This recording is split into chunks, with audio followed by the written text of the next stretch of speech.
الحمد لله نحمده ونستعينه ونستغفره ونؤمن به ونتوكل عليه ونعوذ بالله من شرور أنفسنا ومن سيئات أعمالنا من يهده الله فلا مضل له ومن يضلله فلا هادي له ونشهد أن لا إله إلا الله وحده لا شريك له ونشهد أن سيدنا وحبيبنا وسندنا ونبينا ومولانا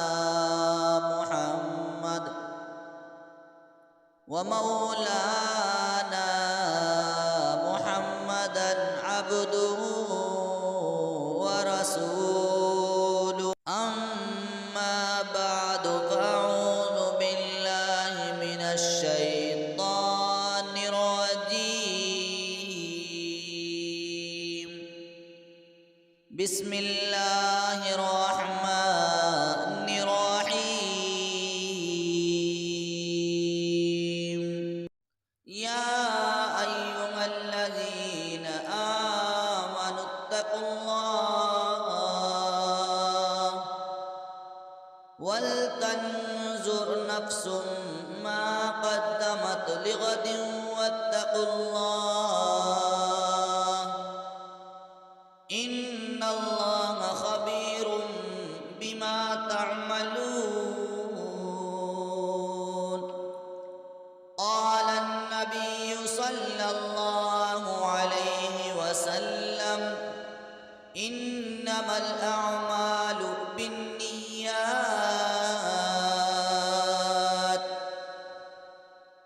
صدق الله العظيم ومولانا العظام الكريم ونحن على ذلك لمن الشاهدين والشاكرين والحمد لله رب العالمين۔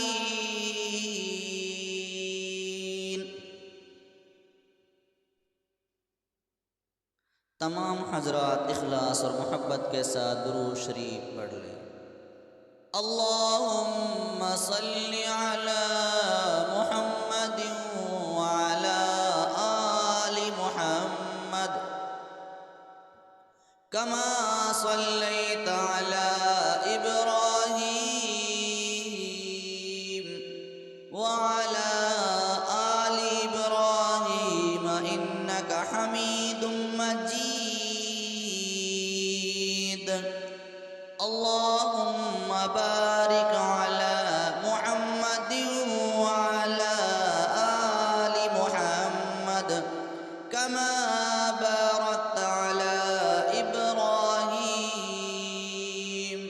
وعلی آل ابراہیم انک حمید مجید۔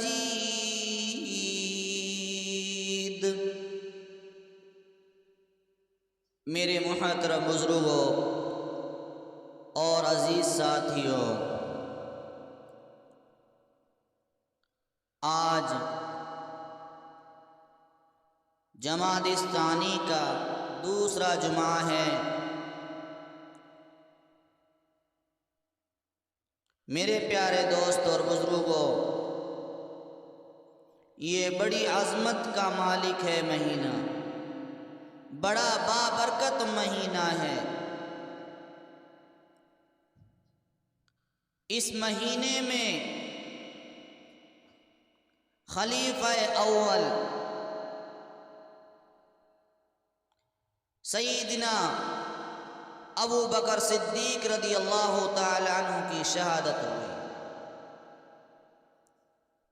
دعا کریں اگر زندگی ہوئی، اللہ پاک نے موقع دیا تو انشاءاللہ آئندہ جمعے کو سیدنا ابو بکر صدیق رضی اللہ تعالی عنہ کی زندگی کے اوپر اور آپ کی زندگی کے آخری لمحات کے اوپر انشاءاللہ بات کریں۔ تو میرے پیارے دوست اور بزرگوں، آج میں بتا رہا تھا جمادی ثانی جمادی الاخری کا دوسرا جمعہ ہے، تو میرے پیارے دوست اور بزرگوں، میں نے اس مبارک مہینے کی ساعتوں کو دیکھتے ہوئے یہ ارادہ کیا ہے کہ آج آپ حضرات کے سامنے سارے اعمال جو ہیں، سارے اعمالوں کا دار و مدار نیت پر، اصلاح دل ہمارا ہو، ہمارے دل کی اصلاح ہو۔ تو میرے پیارے دوست اور بزرگوں، اس لیے جو میں نے آیت کریمہ تلاوت کی، پارہ نمبر 28 سورہ حشر، سورت نمبر 59، سورت کی آیت کریمہ 18، پارے کی رکوع نمبر 6 کی پہلی آیت ہے، جو میں نے اسی نحس پر تلاوت کی ہے کہ آنے والے کل کے لیے ہم سے مطالبہ کیا جا رہا ہے، اس دن کے لیے کہ جس دن نہ اولاد کام آئے گی، نہ بچے کام آئیں گے، نہ دوست و عزیز و اقارب کام آئیں گے۔ اس دن صرف اور صرف اپنے اچھے اور برے اعمال کام آئیں گے۔ اس دن جو آگے بھیج دیا ہوگا وہ کام آئے گا۔ یہ ہماری دنیاوی زندگی ایسی گزرے کہ اللہ راضی ہو جائے، اس کی خوشی کے مطابق ہمیں زندگی گزارنا آ جائے، اور پھر اس کے مطابق ہم زندگی گزارے تو ہم کامیاب ہیں، بامراد ہیں۔ چاہے ہمارے پاس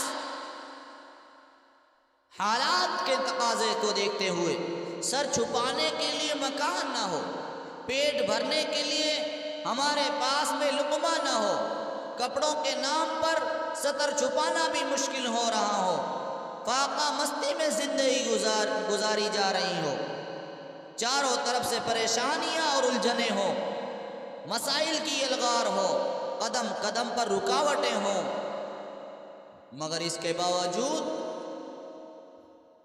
کامیابی اگر ہمیں ملے گی تو اللہ اور اللہ کے رسول محمد رسول اللہ صلی اللہ علیہ وسلم کے حکم کے مطابق آپ صلی اللہ علیہ وسلم کی زندگی کو دیکھتے ہوئے اپنے لیے ماڈل بنائیں گے تو ہم کامیاب۔ تو میرے پیارے دوست اور بزرگ، آخرت میں کامیابی کسے ملے گی؟ آخرت میں کامیابی اللہ پر ایمان والوں کو، رسول اللہ صلی اللہ علیہ وسلم کی سنتوں پر فدا ہونے والوں کو ملے گی، اعمال صالحہ کو اپنی زندگی میں رچا اور بسانے والوں کو ملے گی، فتنہ اور فساد سے نفرت کرنے والوں کو اور دور رہنے والوں کو کامیابی ملے گی۔ اب یہ آپ کی ہماری مرضی ہے، کیوں کہ خالق کائنات نے تو صاف اعلان فرما دیا، فرمایا قل متاع الدنیا قلیل والآخرۃ خیر لمن اتقی۔ اے میرے محبوبہ فرما دیجئے دنیا کا مال، دنیا کی زندگی، یہ جائیداد، یہ کھیتی باڑی، یہ بنگلے، یہ محل، یہ جائیداد، یہ کرسیاں، یہ تو چند روزہ کے لیے ہے۔ فرمایا والآخرۃ خیر لمن اتقى، اور آخرت ہر طرح سے بہتر ہے کس کے لیے؟ اس شخص کے لیے جو اللہ سے ڈرے۔ فرمایا ارضیتم بالحیاۃ الدنیا من الآخرہ، سورہ توبہ میں موجود ہے۔ فرمایا خالق کائنات نے ارضیتم بالحیاۃ الدنیا من الآخرہ فما متاع الحیاۃ الدنیا فی الآخرۃ الا قلیل، کیا تم نے آخرت کے بدلے میں دنیاوی زندگی پر قناعت کر لی؟ بس دنیاوی زندگی کا تمتع آخرت کے مقابلے میں تھوڑا ہے، بہت قلیل ہے۔ سورہ عنکبوت میں مالک کائنات نے اعلان فرما دیا، او لوگوں قرآن پڑھتے ہو، قرآن پڑھ کر گزر جاتے ہو، ذرا سینے پر ہاتھ رکھ کر سوچو میرے رب نے کیا اعلان فرمایا۔ فرمایا خالق کائنات نے وما هذه الحیاۃ الدنیا الا لهو ولعب وان الدار الآخرۃ لہی الحیوان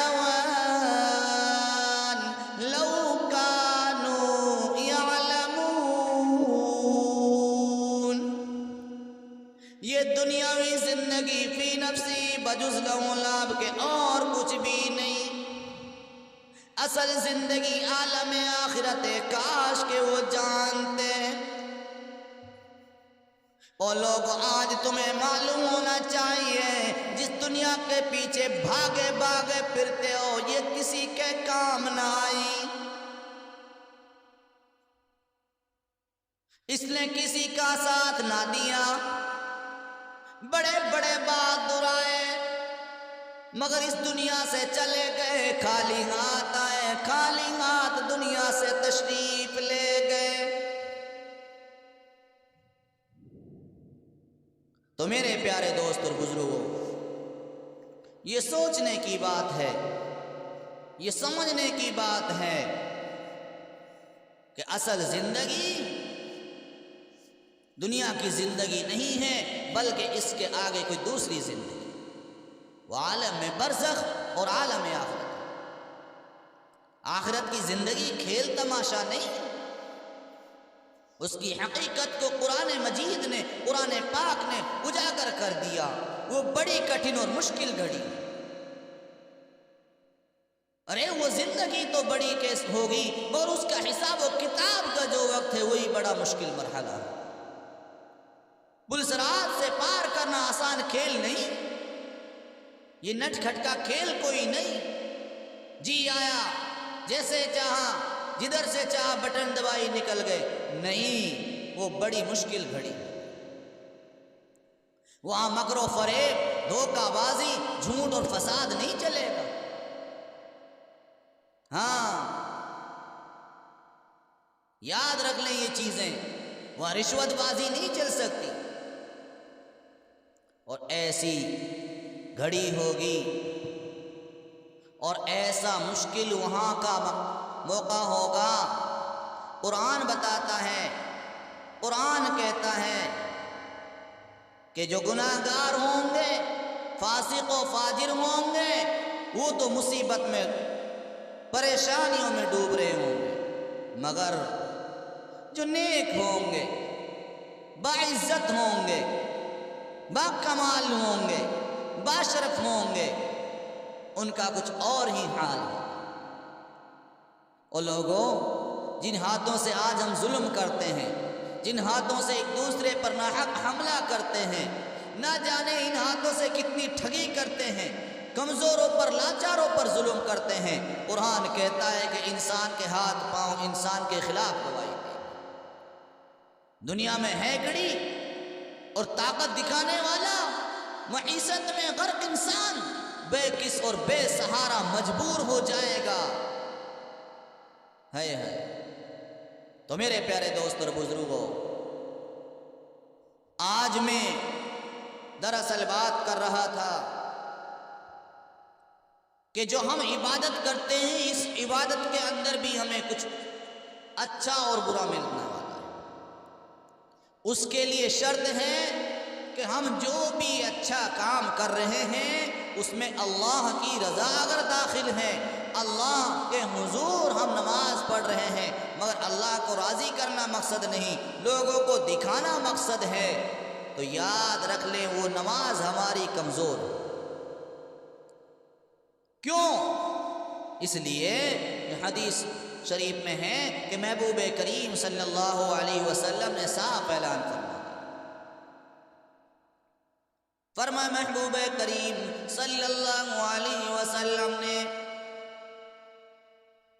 فرمایا اللہ وَإِنَّ فِي الْجَسَدِ مُضْغَةٌ إِذَا صَلُحَتْ صَلُحَ الْجَسَدُ كُلُّهُ وَإِذَا فَسَدَتْ فَسَدَ الْجَسَدُ كُلُّهُ أَلَا وَهِيَ الْقَلْبُ۔ فرمایا ہوشیار رہو، بدن میں گوشت کا ایک ٹکڑا ہے، جب وہ درست ہو تو سارا بدن درست رہتا ہے، اور جب وہ خراب ہو جاتا ہے تو سارا بدن خراب ہو جاتا ہے۔ فرمایا محبوب کریم صلی اللہ علیہ وسلم نے الا وہی القلب، ہوشیار رہو وہ دل ہے، وہ جو جسم کے اندر گوشت کا ایک ٹکڑا ہے وہ ایک دل ہے۔ اس لیے ہم جو بھی عبادت کر رہے ہیں، جو بھی نیک کام کر رہے ہیں، اس عمل کے اندر، اس کام کے اندر اللہ کی رضا اگر شامل ہوگی تو ہم کامیاب۔ عبادت کر رہے ہیں، ذکر کر رہے ہیں، نماز پڑھ رہے ہیں، قرآن پاک کی تلاوت کر رہے ہیں، یہاں تک کہ آپ بیان بھی کر رہے ہو، یہاں تک کہ آپ تہجد پڑھ رہے ہو، ہر قول اور ہر عمل، ہر عبادت، ہر ریاضت اللہ کی رضا کے ساتھ ہوگی۔ ہر طرح کے ہمارے معاملے میں، ہمارے اعمال میں اللہ کی رضا کو ہم شامل کریں گے تو ہم کامیاب۔ اگر نیت اور ارادہ رضا الہی کی دولت سے مالا مال ہے تو اعمال میں بھی نور آئے گا، اور اگر اللہ معاف کرے دل اور نیت میں خلوص نہیں، نیت میں رضا الہی کا نور نہیں ہوگا تو تمام عبادت اور بندگی ضائع ہو جائے گی۔ یہ مسئلہ اگرچہ الفاظ کے اعتبار سے سادہ سا ہے مگر اس کی گہرائی اور وسعت ایک سمندر اپنے اندر لیے ہے۔ تو میرے پیارے دوست اور بزرگوں، میرے محبوب کریم صلی اللہ علیہ وسلم نے صاف فرمایا الا فی الجسد مضغۃ اذا صلحت صلح الجسد كله واذا فسدت فسد الجسد كله۔ سرکار دو عالم صلی اللہ علیہ وسلم نے دل کو پورے نظام زندگی کا مدار بتایا۔ اگر دل صحیح ہے تو پورا نظام زندگی صحیح، اور اگر دل میں خرابی آ گئی تو پورا نظام حیات درہم برہم ہو کر رہ جائے گا۔ نیت کی صحت، دل کی صحت، دونوں کا لفظی دائرہ اگرچہ الگ الگ ہے مگر مفہوم اور مطلب ایک ہے۔ رضا الہی کا ارادہ دل ہی تو کرے گا، نیت کے اچھا یا برا ہونے کا تعلق دل ہی تو ہوگا۔ تو میرے پیارے دوست اور بزرگوں، اللہ کی عبادت میں اخلاص کو بنیاد قرار دیا۔ تو میرے پیارے دوست اور بزرگوں، پکار کرنا، اللہ سے مانگنا یہ عبادت ہے، دعا کرنا عبادت ہے، قرآن پاک کی تلاوت کرنا عبادت ہے، حقوق العباد کی ادائیگی بھی عبادت ہے، والدین کی خدمت بھی عبادت ہے، بیوی بچوں کی ذمہ داری کو سنبھالنا، ان کی نگرانی کرنا یہ عبادت ہے، رزق حلال کی تلاش کے لیے نکلنا بھی عبادت ہے۔ ان تمام امور کے علاوہ پوری زندگی کو خدا اور رسول کی اطاعت میں گزارنا عبادت ہے۔ ان سب عبادات میں نیت کو، دل کو دیکھنا ہوگا کہ اس کا کیا کردار ہے، اس کا کیا رول ہے۔ اس کے کردار کی روشنی میں عبادات کی مقبولیت اور عدم مقبولیت کے فیصلے ہیں۔ اگر نماز اللہ کی رضا کے لیے ادا کی ہے تو عبادت ہے، ورنہ وہ ہمارے لیے عبادت نہیں ہے، وبال جان۔ روزہ اللہ کی رضا کے لیے رکھا تو عبادت، اگر اللہ کی رضا شامل نہیں تو بھوکا رہنے کے سوا کچھ پلے نہیں۔ اگر زکوٰۃ ادا کی اس میں اللہ کی رضا کو شامل رکھا تو عبادت ہے، ورنہ ہمارے لیے وبال جان ہے۔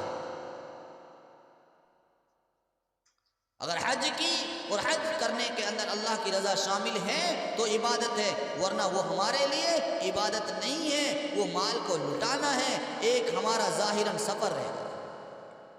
طواف کیا جا رہا ہے اس کے اندر اللہ کی رضا ہے تو عبادت ہے، ورنہ ہمارے لیے وبال جان ہے۔ تو میرے پیارے دوست اور بزرگوں، نیت اور دل کی صحت کا ہونا ضروری ہے۔ دکھلاوے کے لیے پڑھی گئی نماز میں کوئی ثواب نہیں، دکھلاوے کے لیے روزے رکھنے میں کوئی ثواب نہیں۔